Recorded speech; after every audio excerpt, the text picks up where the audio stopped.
வெண்ணிலா, வெண்ணிலா, மணி 6 ஆச்சு. வீட்டுல எத்தனை பொம்பளைங்க இருந்தாலும் விளக்கேத்துறதுக்கு ஒரு ஆள் இல்ல. அப்புறம் எப்படி இந்த வீட்டுல லட்சுமி கடாட்சம் இருக்கும்? நான் தான் கத்தி கத்தி உயிரை விடணும். அதான் லட்சுமி கடாட்சம் ஏற்கனவே வந்துடுச்சே, மகாலட்சுமி.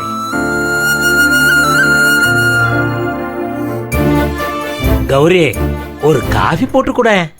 காஃபி குடிக்கிறதுக்குன்னு மூளையில தனியா ஒரு அலாரம் வச்சிருப்பீங்களா? 6 மணி ஆச்சோ இல்லையோ காஃபியை குடு, டீ குடுன்னு நச்சரிக்க வேண்டியது. நான் கொஞ்சம் வேலையா இருக்கேன். வெண்ணிலாவை கேளுங்க. புருஷனை கவனிக்கிறத விட அப்படி என்ன முக்கியமான வேலை? நாங்க பாத்தீங்களா, என்னதான் வெண்ணிலாவை நீங்க திட்டினாலும் இந்த வீட்டுல உங்களுக்கு வேண்டியதெல்லாம் அவ தான் பார்த்து பார்த்து செய்யறா. மருமக மேல காட்டுற பாசத்தை கொஞ்சம் மக மேலையும் காட்டுங்க.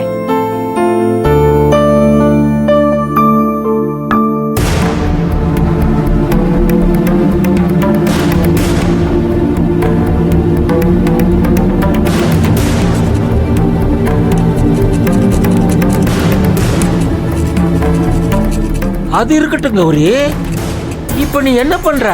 தங்கம் ஒரிஜினலான்னு உரசி பாக்குறேங்க. எது, இந்த கருங்கல் இல்லையா? ஆமா. சொல்றேன்னு தப்பா எடுத்துக்காத கௌரி.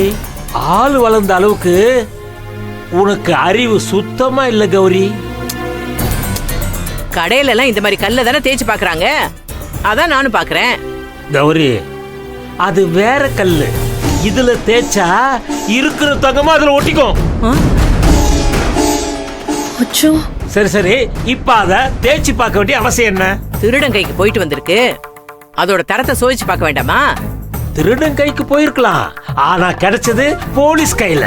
போலீஸ் நல்லா செக் பண்ணிட்டு தான் கொடுப்பாங்க. முட்டாள். நான் முட்டாளதான் உங்க கண்ணுக்கு தெரிவேன். உஷாரா இருக்கேன் நானு. நான் என்னத்த சொல்றது, இப்பெல்லாம் ஒரிஜினலை விட டூப்ளிகேட் தான் பக்கா ஒரிஜினல் மாதிரி பளபளபளன்னு இருக்கு. நான் நாளைக்கு நகை கடைக்கு போய் இந்த தங்கத்தை செக் பண்ண தான் போறேன். அதுக்கு அவசியம் இல்ல அத்தை. எல்லா நகையிலயும் 916 ஹால்மார்க் முத்திரை இருக்கும். கடையோட பேர் கூட சில நகைகள்ல இருக்கும். அதனால யாரும் கண்டிப்பா ஏமாத்த முடியாது. நான் பாத்துட்டேன் அத்தை, இது நம்மளோட நகைதான். இப்ப என்ன உத்து பார்த்தாலும் உன் கண்ணுக்கு தெரியாது. நாளை காலையில சூரிய வெளிச்சத்துல நல்லா தெரியும். இப்ப கொண்டு போய் பீரோல வை.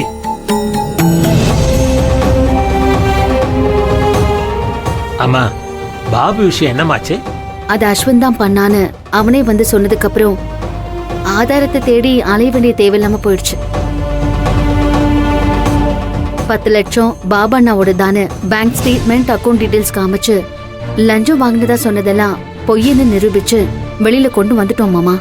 ரொம்ப சந்தோஷமா, நல்ல வேலை பண்ணீங்க. நமக்கு உதவ முன் வந்துட்டு பாபு உள்ள போயிருந்தா அவன் பொண்டாட்டி சங்கீதா நிலைமை என்ன இருக்கும்? அஸ்வினுக்கு அந்த ஆண்டவன் தான் ஒரு முடிவு கட்டணும். சரி, நீங்க 2 பேரும் போய் ரிஃப்ரெஷ் பண்ணிக்கிட்டு காஃபி சாப்பிடுங்க. பாவம், காலையில இருந்து அலையறீங்க. சரி போங்கம்மா. செல்வம், ஒரு நிமிஷம். மதிக்கு ஸ்கூல் ஃபீஸ் கட்டணும்.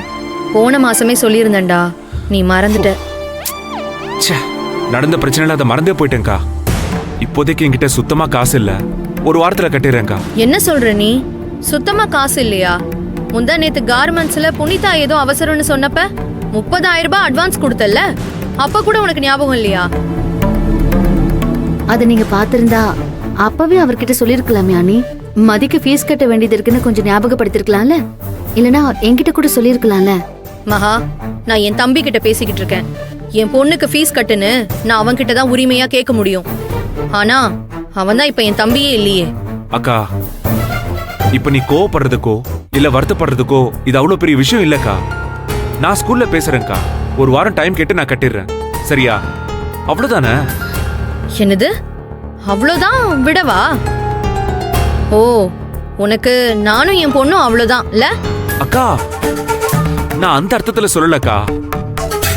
பாருங்க அண்ணி, இந்த ஒரு வாரமா சூழ்நிலை எப்படி இருந்துச்சுன்னு உங்களுக்கே தெரியும்ல. இது வரைக்கும் இவர் தானே மதிக்கு எல்லாமே பண்ணிக்கிட்டு இருக்காரு. ஏதோ ஒரு குழப்பத்துல மறந்துட்டாரு. ஸ்கூல்ல பேசி கட்டிடலாம். நீங்க கவலைப்பட வேண்டாம், நாங்க பாத்துக்கிறோம். என்ன சொன்ன? செல்வம் தான் எல்லாமே மதிக்கு செய்யறானா? அவன் தான் செய்யணும். அவன் தானே தாய் மாமா. அவனுக்கு தான் எல்லா உரிமையும் இருக்கு.